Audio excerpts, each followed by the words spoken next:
Bueno, el día de hoy hablaremos de qué es la capacitancia, pues mediante un laboratorio interactivo y ciertas explicaciones del tema y de las fórmulas y la aplicación en la vida real de esta propiedad y este tema.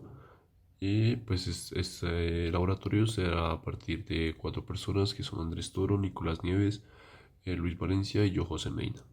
Primeramente, pues explicaré lo que es pues, la teoría como tal, el tema de la capacitancia, que en física tenemos que la capacitancia es una propiedad única de la física que posee un circuito o un componente eléctrico para poder almacenar energía en forma de carga eléctrica y pues se representa con la letra C.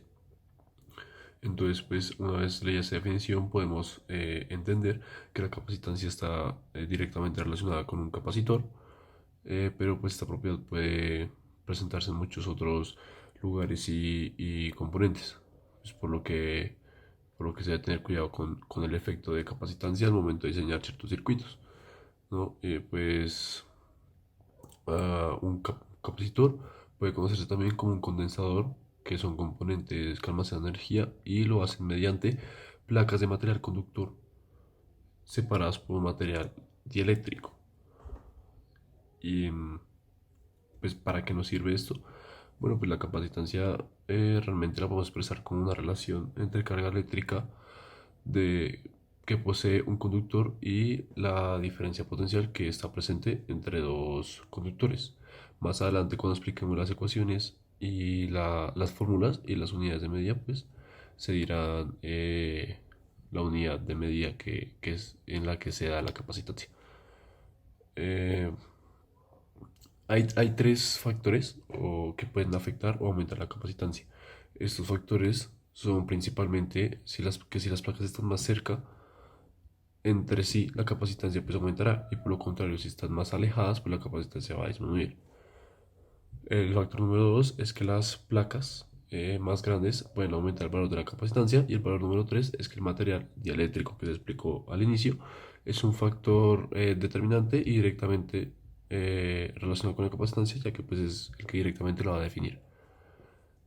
Eh, bueno, pues hay que tener en cuenta que la capacitancia siempre es una cantidad positiva y pues va a depender de la forma y geometría del capacitor o conductores.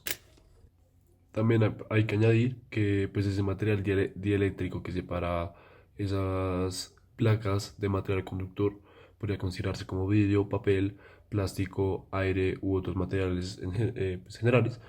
Y pues también, pues como se dijo anteriormente, pues un material de estos dieléctrico con una alta constante dieléctrica pues va a aumentar la capacitancia en comparación con uno que tenga baja constante eléctrica.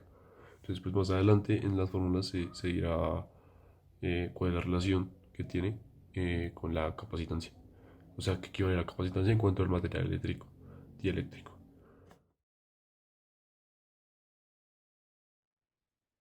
Ahora bien, como ya explicó mi compañero Medina, el tema y la teoría principal acerca de de la capacitancia y los circuitos de corriente directa, ahora vamos a pasar a explicar principalmente lo que viene siendo las fórmulas y su aplicación en la vida real. Ahora bien, según esto, podemos ver que las principales ecuaciones, las principales tres son la ley de Ohm, la ley de Gauss y la intensidad de un campo eléctrico, dentro de, aparte de otra, que es la de la capacitancia. Para empezar, la ley de Ohm se basa en este triangulito que vemos aquí arriba, en el cual si queremos encontrar el voltaje, tenemos que multiplicar la corriente por la resistencia. Si queremos encontrar la corriente, tenemos que dividir el voltaje por la resistencia, y si queremos encontrar la resistencia, tenemos que dividir el voltaje por la corriente. La ley de Gauss, por otro lado, busca explicar cómo la intensidad de un campo eléctrico se ve presente dentro de una fórmula o dentro de, de una ecuación, como podemos ver en estos lados, en el lado derecho, en el cual el símbolo de acá arriba es, bueno, la Q es una carga en cualquier placa, la A, que es el área de cualquier placa, y la E es la permisividad del vacío, que es una constante, la cual viene siendo 8,85 por 10 a la menos 12 coulombs al cuadrado sobre newtons por metros al cuadrado.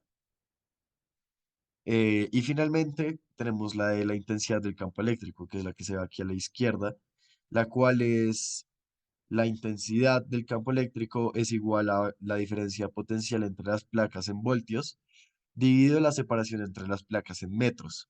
Finalmente está también esta última eh, fórmula, esta fórmula la cual busca explicar la capacitancia, la cual la C significa capacitancia en farads, la A es el área de la placa en metros cuadrados, la D es la distancia entre las placas en metros y esta E es la permitida del material dieléctrico. La E también es igual a la permitida del relativa dieléctrico, la cual se puede dividir en varias, la cual es otra E que es multiplicada por la permitida del vacío, la permitida relativa, que se suele denominar como constante dieléctrica K.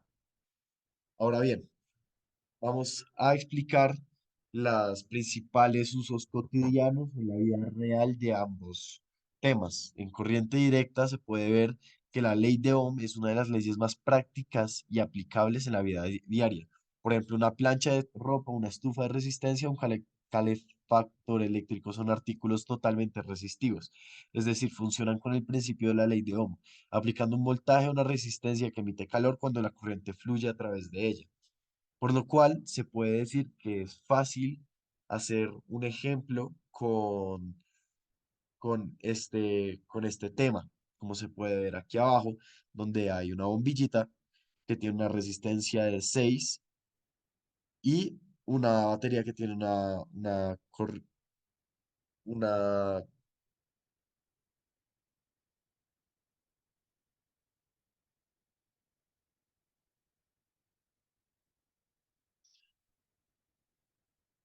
corriente, no, un voltaje de 12 y la corriente es lo que debemos encontrar.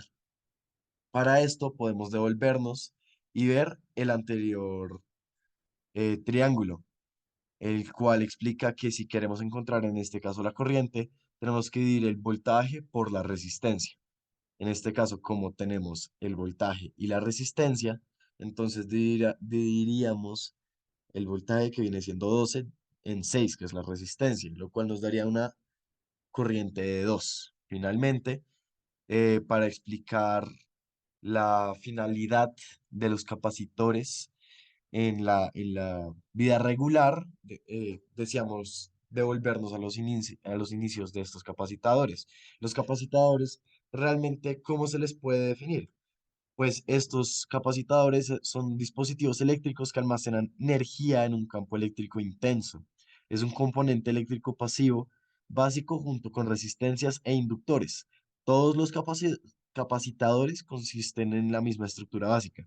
Como se puede ver aquí, dos placas conductoras separadas por el aislante, que es la parte del centro, llamado dieléctrico, que puede ser polarizado con la aplicación de un campo eléctrico, como se puede ver en esta figura.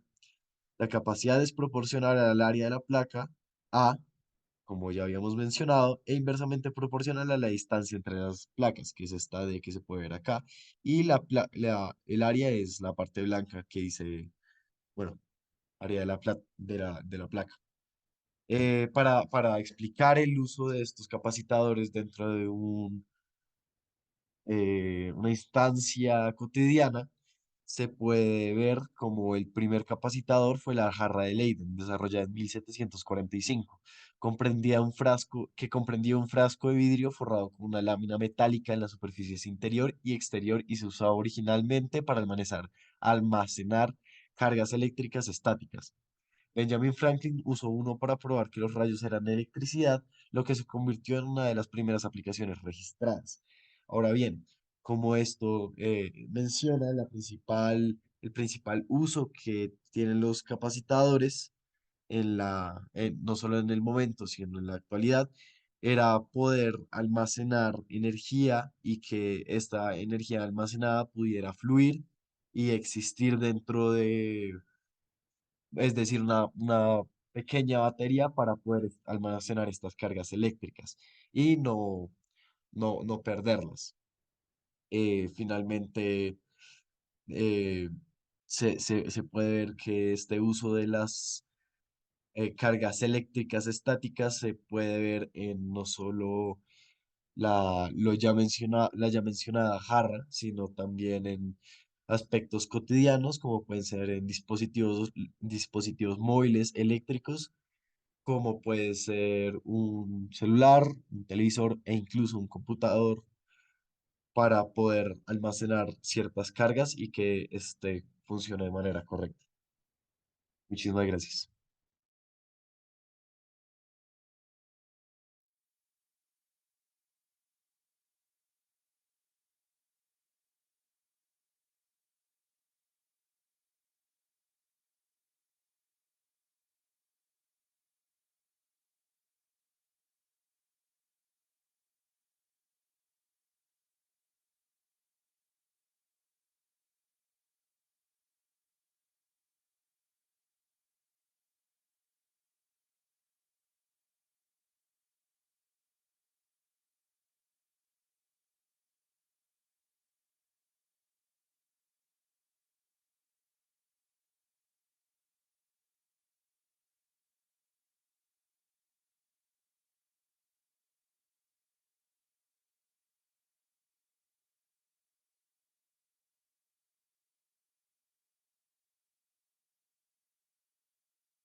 Bueno, buenas noches. Ahora pasaremos a evaluar un laboratorio virtual del tema de este laboratorio, que sería pues capacitores. En esta ocasión, el laboratorio virtual que encontramos es este de la Universidad de Colorado, que tiene una gran variedad de laboratorios virtuales. Entonces, básicamente, ¿qué tenemos aquí? Aquí en la pantalla se puede apreciar que hay una batería y un circuito. En el circuito se presentan dos capacitores en paralelo. Sin embargo, pues esto se puede cambiar para que solo haya un capacitor, por ejemplo, para que haya dos capacitores en serie, para que haya tres capacitores en serie, los dos en paralelo que ya vimos, tres en paralelo, dos en serie y uno en paralelo, o dos en paralelo y uno en serie. Eso pues nos permite jugar con la imaginación para poder ver cómo reaccionan los capacitores con respecto pues al todo el tema del circuito. Entonces acá en la batería lo que tenemos es diferentes voltajes y es interesante porque por lo general nosotros hemos trabajado con voltajes positivos, pero aquí se nos da la opción de trabajar con un voltaje negativo de menos 1,5 voltios, lo cual es algo pues completamente nuevo. Ahora bien, aparte de la batería, por supuesto, tenemos el capacitor. Y con el capacitor, digamos, pongámosle a la batería un voltaje de 1,5 voltios. Con el capacitor podemos ver que la capacitancia está directamente relacionada, la capacitancia expresada aquí, está directamente relacionada con la distancia entre las cuales se encuentran las placas. La placa positiva del capacitor, que es la de arriba, y la negativa. Entonces, a mayor capacitancia, menor será la distancia entre esas placas. Y a menor capacitancia, como por ejemplo aquí, mayor es la distancia entre estas placas. Al igual, pues se ve que las partículas, por ejemplo, los protones en la placa positiva están mucho más pegados, por así decirlo, y los electrones también, cuando es menor la distancia. Sin embargo, cuando es mayor la distancia, se encuentran más dispersos los protones, lo que hace pues que la capacitancia sea mucho menor. Ahora bien, acá tenemos unos instrumentos de medición como la capacitancia total y tenemos también pues la energía almacenada en todo el circuito con los capacitores. ¿Qué podemos ver? Por supuesto, cuando subimos la capacitancia, la capacidad total pues del circuito sube. Además, la energía almacenada también sube. Por ejemplo, si tenemos una capacitancia de 1 por 10 a la menos 13 F, la energía almacenada será 1,12 por 10 a la menos 13 joules. Sin embargo, si subimos la capacitancia 3 por 10 a la menos 13 F, tendremos una energía almacenada de 3,38 por 10 a la menos 13 joules, lo cual pues obviamente es un incremento casi del doble de lo que teníamos antes. Ahora bien, este laboratorio nos ofrece también la capacidad de ver pues las cargas almacenadas en cada capacitor. Entonces, por ejemplo, aquí en un capacitor completamente abierto, distante, por así decirlo, la carga almacenada sería 0,15 por 10 a la menos 12 coulombs. Sin embargo, si aumentamos, digo, si disminuimos la distancia entre ambos placas para aumentar la capacitancia, entonces la carga subiría a 0,45 por 10 a la menos 12 coulombs. Por último, pues cabe resaltar que en este circuito se puede jugar con diferentes tipos de capacitores y cada capacitor tiene pues su propia barra para aumentar y disminuir la capacitancia. Así que vamos a hacer un ejemplo con dos capacitores en serie y dos capacitores en paralelo, que es como lo más común.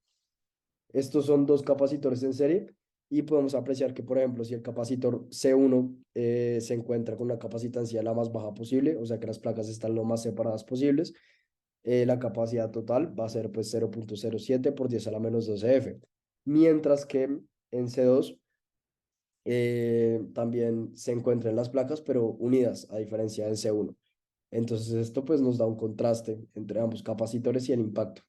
Ahora bien, si cambiáramos el orden y C2 tuviera la menor capacitancia posible y C1 la mayor, igual sería igual. La capacidad total daría lo mismo. La energía almacenada sería igual y la carga almacenada también sería igual. Sin embargo, si subiéramos las dos capacitores a su máxima capacidad, básicamente la capacidad total prácticamente que se doblaría, la energía almacenada aumentaría muchísimo y la carga pues también. Por último, si disminuyéramos los dos capacitores pues al mínimo, es como si prácticamente desapareciera la capacitancia del circuito. Sin embargo, pues todavía se mantiene porque aún hay distancia entre las placas de los capacitores que les brindan pues una capacitancia total. Ahora, en paralelo sucede literalmente lo mismo que en serie. Si subo la capacitancia del primer capacitor y dejo en nulo la capacitancia del segundo capacitor, vamos a tener un total de 0,40 por 10 a la menos 12 F. Ahora, si bajo el primer capacitor y subo el segundo capacitor, tendremos exactamente el mismo resultado. Por último, si subo ambos capacitores a su máximo, el, la capacidad total del circuito subiría un 50%, convirtiéndose en 0,60 por 10 a la menos 12 F. Entonces, pues básicamente esta fue la explicación de nuestro laboratorio virtual. Muchas gracias por su atención y pues esperamos que haya sido de su agrado toda la explicación de este laboratorio. Hasta luego.